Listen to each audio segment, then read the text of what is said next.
What is the infant industry argument? Have you ever wondered how new businesses manage to compete with established giants? The infant industry argument provides a fascinating perspective on this issue. This concept is an economic rationale that supports temporary protection for newly established domestic industries. These industries, often referred to as infant industries, are typically in their early stages of development and lack the experience and size that their foreign competitors possess. Because of this, infant industries may struggle to compete effectively in the international market.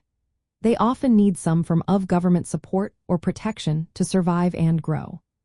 The core idea behind this argument is that while protectionist measures, such as tariffs or import duties, may impose short-term costs by limiting free trade, they can help these young industries gain efficiency and eventually become competitive on their own. Historically, the infant industry argument was first articulated by Alexander Hamilton in the late 18th century.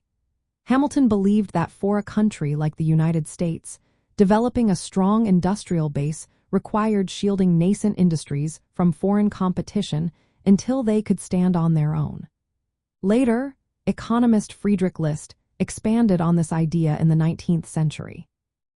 He criticized countries like Britain for advocating free trade while having used protectionist policies themselves to build their economic power.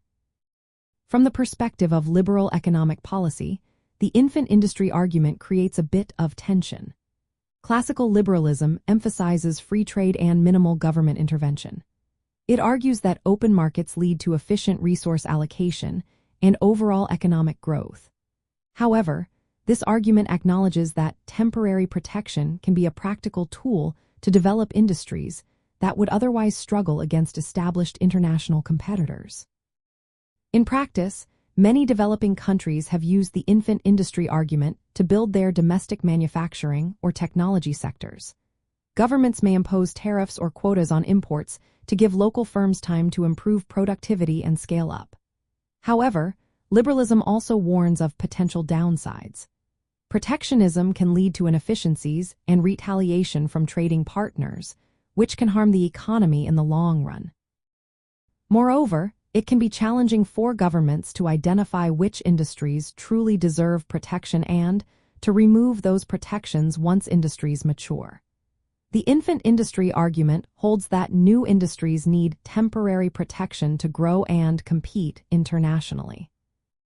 While it has historical roots and practical applications, from a liberal perspective, such protection should be limited, carefully targeted, and temporary to avoid undermining the benefits of free trade and market competition.